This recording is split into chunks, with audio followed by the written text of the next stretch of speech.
Hi, welcome back for Chapter 5 of Jansen and the Chocolate Fudge Mystery. I'm Mima, I'm a grandma and a mom, and I like to read stories to you. And this is written by David Adler. And we're on Chapter 5, so some things have already happened. If you didn't hear Chapters 1, 2, 3, and 4, please go back and listen to those so you'll know where we are in the story. All right, Chapter 5. Cam quickly went next door. She found a spot in the miller's yard where she could see between the hedge and the fence. She sat on the grass and watched the back of the yellow house. "Why is she so sure that someone is hiding here?" Mr. Jansen asked Eric. Eric shrugged his shoulders and shook his head. He didn't know. "And where did she go?" Eric shook his head again. Eric and Mr. Jansen walked ahead toward the miller's house. Then Mr. Jansen saw Cam sitting in the miller's backyard.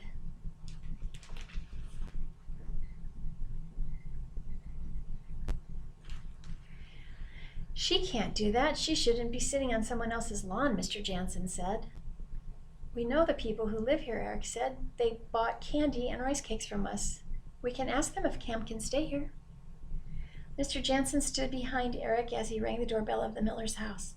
Mrs. Miller came out wearing the same long frilly apron. "Hello again," she said. "The chocolate fudge bar is delicious." "The rice cakes are good too," Eric said. Mr. Jansen stepped forward. "My daughter, Jennifer Jansen, the pretty girl with the red hair and freckles who came to your house earlier, she's sitting on your yard right now and watching the yellow house next door. If you don't want her there, I'll tell her to leave." "She thinks someone is hiding in there," Eric added.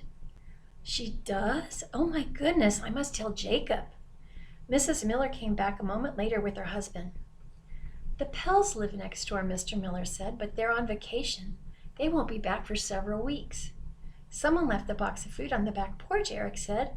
"Cam is watching to see if anyone will come out and get it."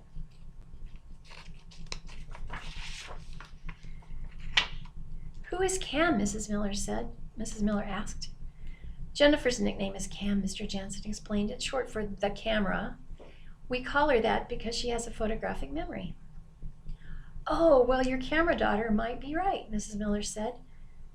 "The Pell's nephew may be in the house. I've never met him, but I know he's a writer. Mrs. Pell has told me that he has trouble finding a quiet place to work." "Excuse me. Let's go outside and see if Jennifer has seen anyone," Mr. Miller said. Mr. Jansen and Eric waited while Mrs. Miller took off her apron and hung it in the closet. She put on a straw hat with a wide brim. They all walked to the backyard. Eric sat on the grass next to Cam. The Millers and Mr. Jansen stood next to them. Mr. Jansen asked Cam, "What makes you so sure there's someone hiding in there?"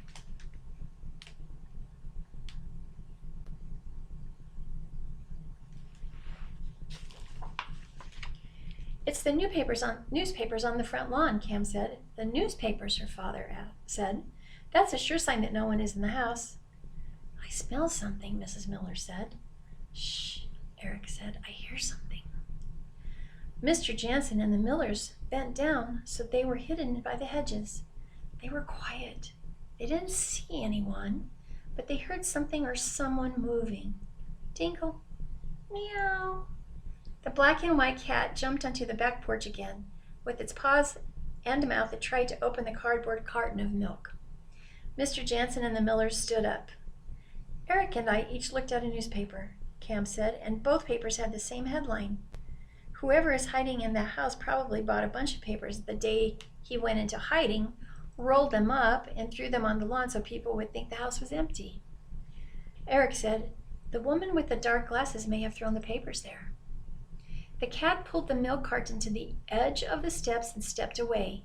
The carton fell down the steps and tore open. The cat began to lick up the spilled milk. Suddenly, the cat stopped. It looked up. Its legs were bent.